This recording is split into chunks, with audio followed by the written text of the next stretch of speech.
Imagine counties like San Francisco, way to Louisiana, Denver, you name it, they're going to see their mental health grants slashed. How do we support small businesses while stripping away your ability to, one, keep your employees safe, insured, and the folks who are causing the issues outside of your business, they will receive a deeper cut to the small services that they already receive in their struggle for mental health. Would love to hear your thoughts on that. Yeah, my thought is, Congressman mentioned that California is the fourth largest economy in the world. We are a big company. We are a big country. Absolutely. We can figure it out, and I think California should be able to solve for that. One example would we could stop funding the train to nowhere that we've been spending $5 million per mile to build that hasn't been built for 10 years. So that would be one example that I would give. Thank you so much. And I would, with my just brief time left, want to bring it home that we have a federal government that has been explicit about defunding mental health services that reach our cities in real time. So in San Francisco, in Oakland, where I represent, should a police officer take a mentally ill person? Hey, if you run a small business, say a coffee shop, you already know, every day's a balancing act. You're not just brewing espresso, you're managing a team, serving your neighbors, and trying to keep the lights on when the world outside sometimes feels pretty unpredictable. But let's get real for a second. There's a new challenge brewing, and it's more complicated than supply shortages or the price of beans.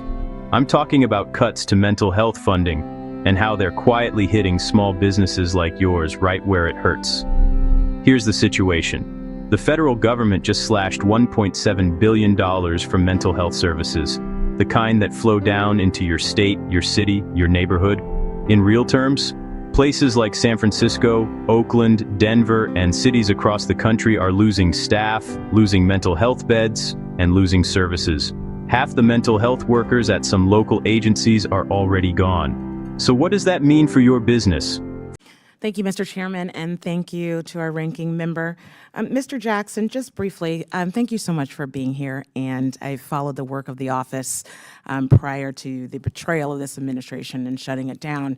What I thought was so interesting about the office is that the initiating group that brought the Office of Violence Prevention together, is this correct, was faith leaders from all over the country. Thank you. Thank you, and thank you for your work. My next question is from my Bay Area brother.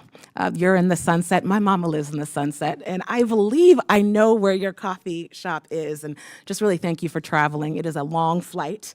I take it every week, and we're just honored and happy to have you here. Just a couple of questions that may seem a little off topic, but I believe that they'll come together. Do your employees, sir, at the coffee shop have health insurance? Yes. And are you aware that the proposed cuts to the Affordable Care Act and small business tax credits would make it harder for small business owners like yourself to provide health coverage to your employees? Yes. Thank you, sir. You also told the Chronicle, and I read the article, and I agree with you. I read the article about 5 times in the last couple of days since I knew that you were coming out of deep respect. I agree with everything that you said in that article. But I want to be clear that I think it's going to get worse while you have a mayor. And in fact, Mr. Lurie is actually not a businessman. He led the Tipping Point Foundation, and I was on his board for 8 years and really loved the work that they were doing at Tipping Point to combat poverty and some of these root causes.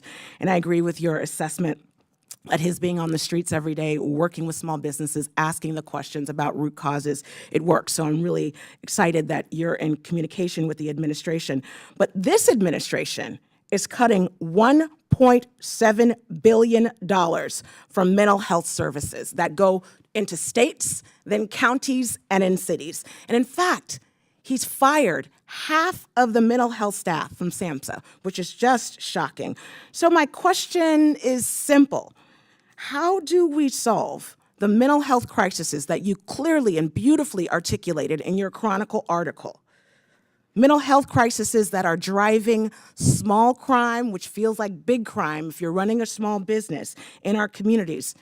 when this administration is defunding mental health in real time. If you think it was bad last year, can you imagine counties like San Francisco, way to Louisiana, Denver, you name it, they're going to see their mental health grants slashed. How do we support small businesses while stripping away your ability to, one, keep your employees safe, insured, and the folks who are causing the issues outside of your business, they will receive a deeper cut to the small services that they already receive in their struggle for mental health. Would love to hear your thoughts on that. Yeah, my thought is, Congressman mentioned that California is the fourth largest economy in the world. We are a big company. We are a big country. Absolutely. We can figure it out, and I think California should be able to solve for that. One example would we could stop funding the train to nowhere that we've been spending $5 million per mile to build that hasn't been built for 10 years. So that would be one example that I would give. Thank you so much. And I would, with my just brief time left, want to bring it home that we have a federal government that has been explicit about defunding mental health services that reach our cities in real time. So in San Francisco, in Oakland, where I represent, should a police officer take a mentally ill person into custody, we know now that there are so few beds. And with the cuts to mental health that are coming in real time, there will be fewer beds and fewer services. Now, train and infrastructures, those are very different parts of our federal and local budgets. But Health and Human Services, when those real cuts hit our streets, I would hope that this committee, we find it in our hearts to figure out how to push SBA, push other parts of our federal government to fund real opportunities for our small business owners to keep their storefront safe, to provide opportunities for our local and regional and state and federal law enforcement officers to actually have places to send folks in their midst of crisis. And again, I want to thank you for being here, and I appreciate your advocacy. Thank you so much, and I'll yield back. Gentlelady yields. Picture. When there's less support for people in crisis, small business owners end up on the front lines. You're the one calling 911 when someone's experiencing a breakdown out front. You're the one trying to help a regular who's suddenly not okay. But with fewer mental health professionals and fewer places to send people in crisis, police and business owners have even fewer options. That's more pressure on you, your staff, and your bottom line. And it doesn't stop there. In the same breath, the government is pulling back on grants that helped small businesses provide health insurance for employees. Maybe you've worked hard to offer coverage. That's a huge deal for your team. But with less support, offering those benefits just got a lot tougher. Suddenly you're doing more with less. It's easy to think, hey, that's just the way things are, right? But imagine this. You lose your barista for a week because they're burned out, or can't get the mental health care they need. Or you have customers who stop coming in because they don't feel safe. Or maybe you're just tired, really tired, of feeling like you're the only one holding your business, your team, and your block together. People talk about big crime, but for small businesses, a string of small incidents, shoplifting, disturbances, someone in distress, can feel huge. It's hard to focus on community when you're always in crisis mode, and when the services that are supposed to help are cut, the problems just keep landing on your doorstep. So what now? Some folks say we should shift money from expensive infrastructure projects to mental health. Others are pushing for more support from city and federal programs. But here's the truth. It's going to take a lot of voices, people like you, speaking up, making noise, telling your story. If you're a small business owner, don't wait until things get worse. Reach out to your local representatives, talk to your business associations, let people know how these cuts are affecting your business, your employees, and your customers.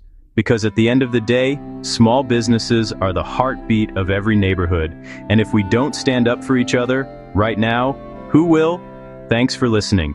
Stay strong, take care of yourself and your team, and keep your community close.